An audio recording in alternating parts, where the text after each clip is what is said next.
بسم الله الرحمن الرحيم.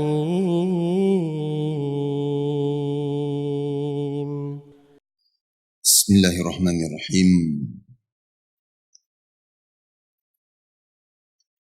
السلام عليكم ورحمة الله وبركاته.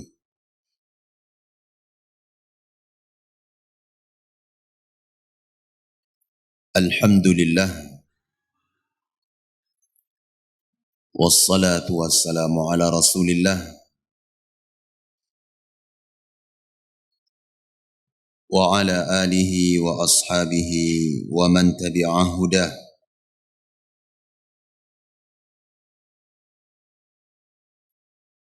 أشهد أن لا إله إلا الله وحده لا شريك له إقرارا به وتوحيدا، وأشهد أن محمدا عبده ورسوله صلى الله عليه وعلى آله وصحبه وسلم تسليما كثيرا. أما بعد، Ayyuhal muslimun, jamaah salat subuh yang dimuliakan oleh Allah. Alhamdulillah, nikmat yang begitu besar yang Allah anugerahkan kepada kita ketika Allah subhanahu wa ta'ala beri kepada kita kesempatan untuk beribadah dan membuka pagi kita dengan amalan salih. Nikmat ini, jemaah yang dimuliakan Allah, tidak diberikan kecuali kepada hamba-hamba yang dipilih oleh Allah subhanahu wa ta'ala, kecuali mereka yang dikehendaki oleh Allah subhanahu wa ta'ala. Bayangkan jemaah yang dimuliakan Allah, sekian banyak muslimin, orang-orang yang diberikan ni'matul hidayah kepada Islam wal iman, namun tidak semua dari kalangan mereka yang bisa menjalankan ibadah, apalagi menunaikan salat subuh secara berjamaah. Ni'mah azimah, nikmat yang sangat agung yang harus selalu dan senantiasa kita syukuri kepada Allah subhanahu wa ta'ala. Banyak orang diberikan nikmat, jemaah yang dimuliakan Allah, namun tidak semua diberikan kenikmatan untuk mensyukuri sebuah nikmat. Salawat beserta salam juga tidak lupa kita alamatkan untuk Nabi kita Muhammad sallallahu alaihi wa ala alihi wa sahbihi wasallam, sebagai umat yang mengaku cinta kepada beliau, mengaku berittiba kepada beliau. Maka di antara yang harus kita lakukan adalah berbanyak salawat dan salam kepada Rasul sallallahu alaihi wasallam. Setiap kali kita melewati, mendengar, membaca nama Rasulullah sallallahu alaihi wasallam, kita iringi dengan salawat dan salam. Makanya jemaah yang dimuliakan Allah, diterangkan oleh para ulama, orang yang paling banyak bersalawat kepada Rasul adalah ahlul hadis, para ulama hadis. Mengapa demikian? Karena mereka sehari-harinya mengajarkan hadis, mengulang-ulang hadis Rasul, menyampaikan hadis Rasul, mensyarah, menjelaskan, menjabarkan hadis Rasul. Setiap kali mereka melewati nama qala Rasulullah anin Nabi sallallahu alaihi wasallam atau kalimat anna Rasulullah, selalu mereka mengiringinya dengan salawat dan salam kepada Rasulullah sallallahu alaihi wa ala alihi wa sahbihi wasallam. Hadirin jemaah yang dimuliakan Allah subhanahu wa ta'ala, pada pertemuan yang terakhir kita sudah selesaikan poin ataupun prinsip yang ketiga dari prinsip-prinsip besar yang ada di dalam agama Islam. Prinsip yang datang dari Al-Quran, Sunnah, dan difahami oleh para sahabat, yaitu kewajiban untuk mendengar dan taat kepada penguasa muslimin dan tidak boleh menentang ataupun memberontak kepadanya. Ini prinsip. Prinsip ini dijelaskan di dalam Al-Quran, dijelaskan oleh Rasul sallallahu alaihi wasallam di dalam banyak hadisnya. Bahkan para ulama, sebagaimana saya nukilkan pada pertemuan yang lalu, Al-Imamul Bukhari rahimahullahu ta'ala mengatakan, aku bertemu dengan lebih dari 1000 para ulama, kata beliau, semua mereka bersepakat tidak boleh menentang penguasa muslimin. Haram hukumnya jamaah yang dimuliakan Allah. Sehingga di dalam bab dan permasalahan ini kita buang jauh-jauh hawa nafsu kita, prasangka kita, praduga kita. Yang kita kedepankan adalah al-ayat wal ahadith, ijma' para ulama wal qiyas as-sahih. Baiklah, pagi hari ini kita akan masuk ke dalam poin yang berikutnya, al-aslur rabi'. Pokok prinsip yang keempat. Qala bayanul ilmi wal ulama wal fiqhi wal fuqaha wa bayanu man tashabbaha bihim wa laysa minhum. Yang keempat jamaah yang dimuliakan Allah adalah prinsip yang sudah digariskan di dalam Islam, prinsip yang sudah ditetapkan di dalam Al-Quran was Sunnah dan ijma' para ulama, yaitu tentang keterangan ilmu dan ulama dan keterangan tentang fikih dan fuqaha. Dan penjelasan tentang orang-orang yang berupaya untuk menyerupai ulama dan ahli fikih, sedangkan mereka itu tidak termasuk dari mereka sedikit pun. Jemaah yang dimuliakan Allah, di dalam Islam diterangkan ulama itu siapa? Jelas sekali. Di dalam Al-Quran was Sunnah,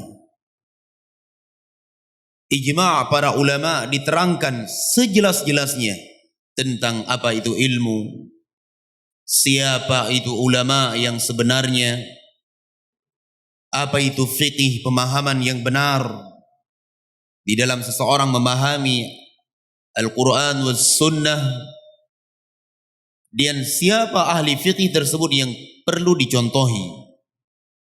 Ini semuanya jelas sekali di dalam agama Islam, jamaah yang dimuliakan Allah.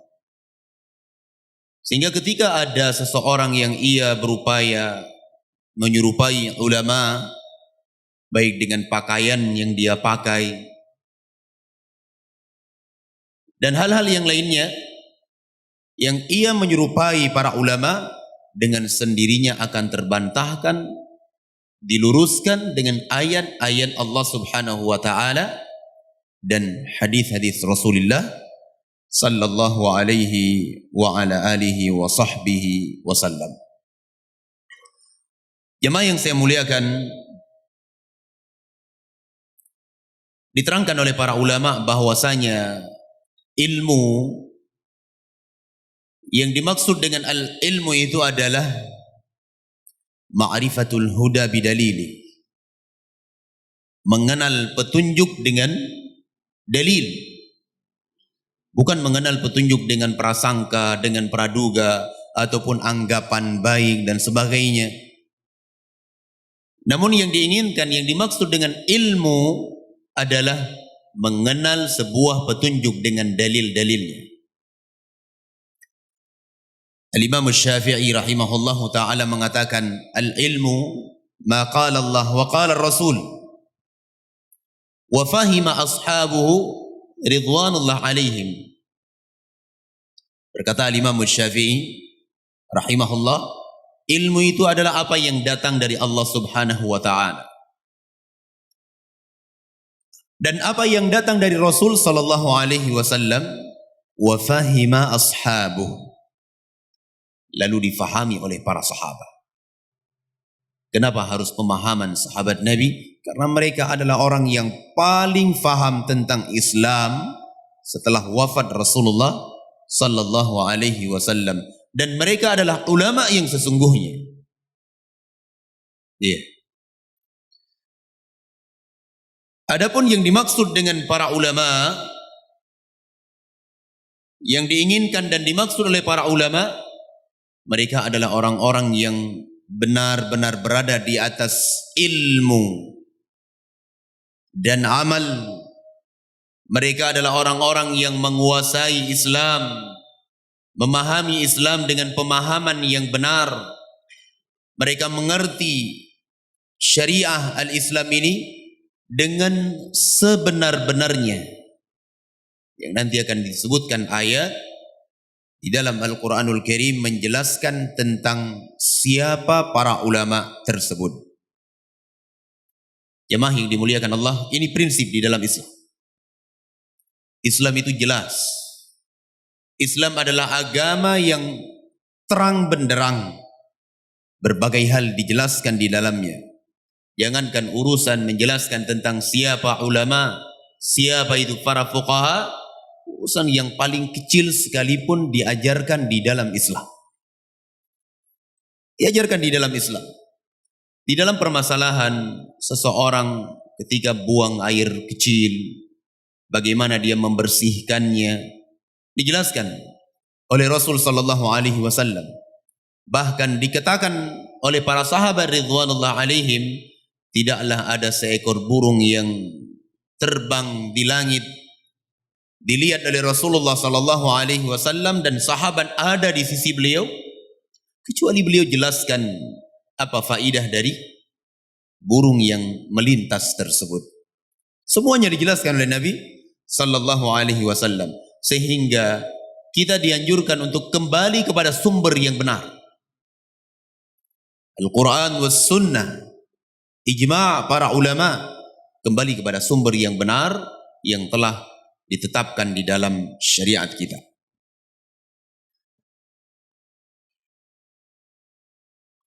Lalu beliau mengatakan, wa bayanu man tashabbaha bihim wa laysa minhum, dan juga dijelaskan tentang keterangan orang-orang yang sok mengakui ulama, mengatakan dirinya para ulama ataupun menyerupai para ulama, walaysa minhum, namun mereka sedikit pun bukan bagian dari ulama. Ini muncul hari ini jamaah yang dimuliakan Allah, dengan penampilan, pakaian dan sebagainya, dikira padahal ulama. Jamaah yang dimuliakan Allah, Islam mengatur dengan sebaik-baiknya, mengatur dengan sebaik-baiknya tentang prinsip yang satu ini. Dijelaskan ulama itu siapa, ahli fikih yang sesungguhnya itu siapa, ilmu itu apa, pemahaman yang benar itu apa. Semuanya sudah ada di dalam Islam jemaah yang dimuliakan Allah.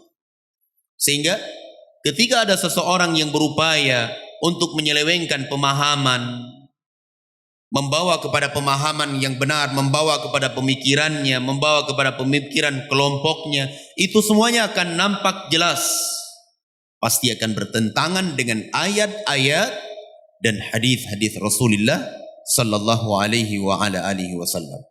Sehingga pegangannya adalah Al-Quran was sunnah, ijma' para ulama, dan qiyas yang sahih. Itu di dalam Islam. Waqad bayyana Allah Ta'ala hadzal asla fi suratil Baqarah min qawlihi ya bani Israel udhkuru ni'mati allati an'amtu alaikum ila qawlihi qabla dzikri Ibrahim ya bani Israel, ayat 122. Beliau mengatakan, sungguh Allah Subhanahu wa taala telah menjelaskan tentang prinsip ini di awal surah Al-Baqarah, mulai ayat 40 sampai ayat 122. Allah jelaskan tentang prinsip ini. Kalau kita buka jemaah yang dimuliakan Allah, suratul Baqarah mulai dari ayat ke-40 sampai ayat 122 itu akan dijelaskan di dalamnya. Siapa itu ulama? Siapa itu ahli fiqih? Yang diantaranya Allah subhanahu wa ta'ala firmankan apa?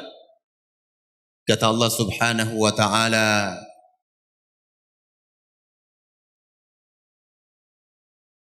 janganlah kalian itu menggabungkan, mencampur adukkan antara al-haqqa wal batil. Wa taktumul haqqa wa antum ta'lamun. Dan kalian menyembunyikan kebenaran dalam keadaan kalian mengetahuinya. Disebutkan tentang sifat-sifat Bani Israel di dalam ayat ini. Menjelaskan di dalamnya bagaimana ulama yang sesungguhnya, bagaimana perilaku Bani Israel yang mereka mengaku sebagai orang yang faham tentang ilmu, namun mereka sendiri tidak mau mengamalkan ilmu tersebut. Ini sedikit pun bukan bagian dari ulama yang mereka sebutkan. Coba jemaah-jemaah yang dimuliakan Allah, kita baca di dalam ayat-ayat tersebut. Allah subhanahu wa ta'ala menjelaskan tentang prinsip yang keempat ini. Coba kita baca surah Al-Baqarah dengan tafsir para ulama mulai dari ayat ke-40 sampai ayat 122.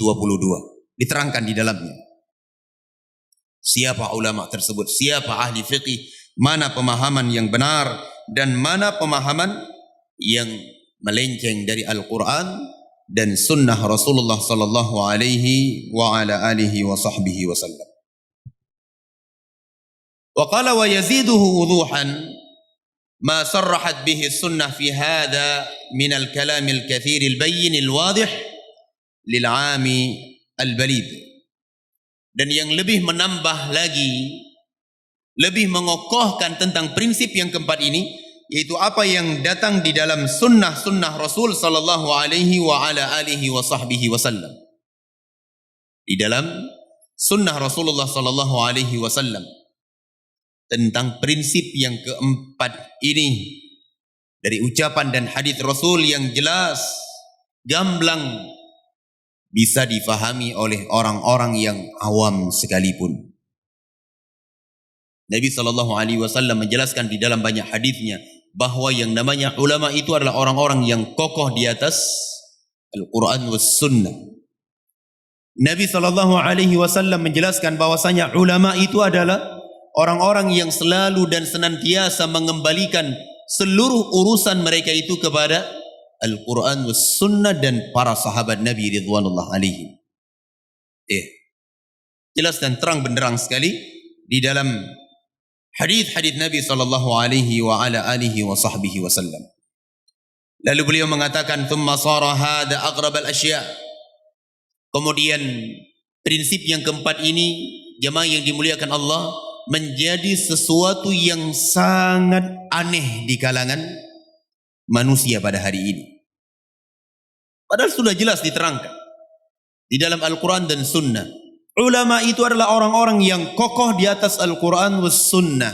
Mereka adalah orang-orang yang faham di dalam bidang-bidang ilmu yang sumbernya itu jelas Al-Quran dan Sunnah Nabi alaihi salatu wassalam. Namun jemaah yang dimuliakan Allah, kata beliau, hal ini hari ini menjadi perkara yang aneh. Menjadi terbalik jemaah yang dimuliakan Allah. Wasara al-ilmu wal-faqa wal-fiqih huwal bid'ah wal-dhalalat. Ilmu yang benar, pemahaman yang benar, justru hari ini dikatakan sebagai al-bid'ah, kebid'ahan, wal-dhalalat, dan kesesatan-kesesatan. Terbalik. Wa khiyaru ma indahum lubsul haqqi bil batil. Dan yang paling terbaik hari ini di sisi ummah adalah mencampur adukkan antara yang hak dengan yang batil. Ini hari ini yang muncul di kalangan umat jemaah yang dimuliakan Allah. Padahal Pemahaman yang benar itu adalah pemahaman yang kembali kepada al-haq, Al-Quran was sunnah. Tidak sedikit pun mencampuri antara kebenaran dengan kebatilan. Wasara al-ilmu alladhi faradahu Allah Ta'ala ala al-khalqi wa madahahu la yatafawwahu illa zindiqun aw majnun. Dan jadilah hari ini ilmu yang Allah Subhanahu wa Ta'ala syariatkan, yang Allah Subhanahu wa Ta'ala wajibkan atas hambanya, yang Allah puji orang yang mempelajarinya, mengamalkannya, hari ini justru orang-orang yang berada di atas ilmu tersebut dituduh sebagai zindiq ataupun dituduh sebagai orang yang gila. Jemaah yang dimuliakan Allah, coba kalau kita kembali kepada pemahaman yang benar, kembali kepada para ulama yang sesungguhnya, yang mereka itu benar-benar berada di atas Al-Quran was sunnah, dengan pemahaman para sahabat Nabi ridwanullah alaihim. Bukanlah yang dikatakan para ulama yang ia menjelaskan ayat itu sesuai dengan hawa nafsunya. Bukanlah dikatakan ulama yang ia berpemahaman keluar dari pemahaman yang benar, yang ia berakidah tidak sesuai dengan akidah Rasul, tidak berakidah dengan akidah para sahabat, para tabi'in dan atba'ut tabi'in. Bukan para ulama yang seperti itu, jamaah yang dimuliakan Allah. Yang hari ini bermunculan orang-orang mengaku sebagai ulama. Baru sebentar dia belajar sudah dikategorikan alim ulama.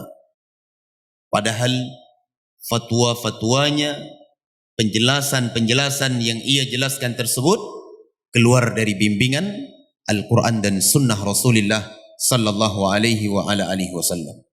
Bagaimana yang dimuliakan Allah, apa yang digambarkan oleh Nabi, yang digambarkan oleh Syekh rahimahullahu ta'ala ini benar terjadi hari ini.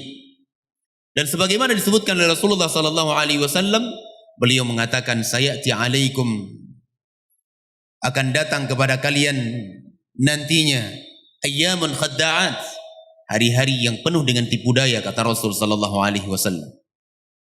Beliau mengatakan di mana seorang yang jujur akan dicap sebagai orang yang pendusta. Sebaliknya orang yang ia adalah sebagai pendusta dikatakan sebagai orang yang jujur. Orang yang amanah dikatakan sebagai pengkhianat terhadap Islam dan syariatnya. Sebaliknya orang yang mengkhianati risalah Nabi SAW, menyesatkan umat dari jalan Allah, justru orang ini dikatakan sebagai orang yang amanah. Sehingga kata Nabi SAW, sayakhruju fihim ar-ruwaybidah, pada waktu itu nanti akan keluar ar-ruwaybidah. Para sahabat bertanya, man huwa ar-ruwaybidah ya Rasulullah? Wahai Rasul, siapa ar-ruwaybidah tersebut? Kata Nabi SAW, ar-rajulu tafih yatakallam fi amril ammah. Seorang laki-laki yang dungu, tidak faham tentang agama, tidak tahu apa itu ilmu, tidak tahu apa itu fiqih yang benar, pemahaman yang lurus. Ya, namun ia berbicara berkaitan tentang urusan umat, urusan yang besar, fatwa-fatwa yang berkaitan tentang umat, berkaitan tentang darah umat dan sebagainya. Sehingga apa yang terjadi? Adhallu wa adhallu, dhallu wa adhallu. Mereka sesat dan menyesatkan umat. Maka dari itu jamaah yang dimuliakan Allah, hendaknya kita kembali kepada bimbingan ilmu yang benar. Apa itu? Apa yang datang dari Allah Subhanahu wa ta'ala dan Rasul sallallahu alaihi wasallam. Hendaknya kita kembali kepada para ulama yang sesungguhnya. Para ulama yang mereka benar-benar kokoh di atas Al-Quran was sunnah, di atas pemahaman yang benar. Dan mereka sedikit pun tidak mencampur adukkan antara al-haq dengan yang batil. Hak adalah hak, benar adalah benar. Yang batil mereka mengatakan kebatilan. Sekalipun manusia membencinya, sekalipun manusia membungkusnya dengan bungkusan yang rapi. Ya. Demikian pula hendaknya kita kembali kepada fikih, pemahaman yang benar. Pemahaman yang benar itu adalah pemahaman para sahabat Nabi ridwanullah alaihim. Kenapa demikian? Sebagaimana yang saya sebutkan tadi bahwa Kenapa kita harus kembali kepada pemahaman para salaful ummah dari kalangan sahabat, tabi'in dan atba'ut tabi'in? Karena mereka adalah orang-orang yang sangat faham tentang agama Islam setelah wafatnya Rasulullah sallallahu alaihi wa ala alihi wa sahbihi wasallam. Mereka yang paling tahu jamaah yang dimuliakan Allah. Bahkan Rasulullah di dalam hadisnya yang sahih beliau bersabda, khairul quruni qarni, thumma alladhina yalunahum, thumma alladhina yalunahum. Sebaik-baik generasi adalah generasiku, kata Rasul. Kemudian yang setelahnya, generasi yang pertama adalah generasi sahabat, yang kedua adalah para tabi'in, yang berikutnya adalah atba'ut tabi'in. Mereka adalah orang-orang yang direkomendasi oleh Rasul sallallahu alaihi wasallam. Direkom pemahaman mereka, direkom akidah mereka, direkom ibadah dan amalan saleh mereka. Bahkan berkaitan dengan adab dan akhlak juga diberikan rekomendasi oleh Rasulullah sallallahu alaihi wa ala alihi wa sahbihi wasallam. Allah juga berfirman di dalam Al-Quranul Karim tentang wajibnya kita kembalikan pemahaman kita kepada pemahaman yang benar, pemahaman para sahabat ridwanullah alaihim. Kata Allah subhanahu wa ta'ala, as-sabiquna al-awwalun minal muhajirin wal ansar walladzina taba'uhum bi ihsanin radhiyallahu anhum wa radu'an. Orang-orang yang paling pertama, yang paling duluan masuk ke dalam Islam dari kalangan kaum muhajirin dan kaum ansar, baik yang datang dari Mekah ke Madinah, al-muhajirin ataupun penduduk Madinah. Walladzina taba'uhum bi ihsan, dan orang-orang yang mengikuti mereka dengan baik. Apa kata Allah? Radhiyallahu anhum wa radu'an. Allah ridha kepada mereka dan mereka pun ridha kepada Allah subhanahu wa ta'ala. Diterangkan oleh para ulama, keridhaan Allah subhanahu wa ta'ala terhadap para sahabat itu mencakup keridhaan Allah berkaitan dengan akidah mereka, pemahaman mereka, berkaitan dengan muamalah mereka, keikhlasan mereka, semuanya diberikan keridhaan oleh Allah subhanahu wa ta'ala. Maka dari itu jamaah yang dimuliakan Allah, hendaknya kita kembalikan semua urusan kita itu kepada ilmu wal ulama dan fiqih serta al-fuqaha yang sesungguhnya. Jangan kita kembali kepada orang-orang yang mereka mengaku sebagai ulama, namun ciri-ciri mereka itu tidak sedikit pun tergolong bagian dari para ulama. Jemaah yang dimuliakan Allah, ayat yang disebutkan oleh Syekh rahimahullahu ta'ala di dalam surah Al-Baqarah, mulai dari ayat ke-40 sampai ayat ke-122, insyaallah nanti kita akan jelaskan, dan kita tidak mungkin mengambil semua ayat. Saya akan pilih beberapa ayat memang yang begitu jelas dan gamblang menjelaskan tentang ilmu dan ulama dan menjelaskan tentang fiqih dan fuqaha yang sesungguhnya. InsyaAllah kita akan jelaskan, kita akan jabarkan pada pertemuan yang berikutnya biidnillahi ta'ala. Atau sebelumnya jemaah mau baca sendiri mungkin di rumah ayat-ayat tersebut, ayat dari ayat ke-40 suratul Baqarah sampai ayat 122. Wallahu a'lam bishawab. Sampai di sini mungkin apa yang bisa kita kaji pada pagi yang mulia ini. Semoga apa yang kita baca bermanfaat dan berfaedah untuk kita semuanya. Aqulu qawli hadha subhanakallahumma wa bihamdika asyhadu an la ilaha illa ant astaghfiruka wa atubu ilaik. Wa sallallahu ala nabiyyina Muhammad wa ala alihi wa ashabi ajmain. Walhamdulillahi rabbil alamin. Assalamualaikum warahmatullahi wabarakatuh.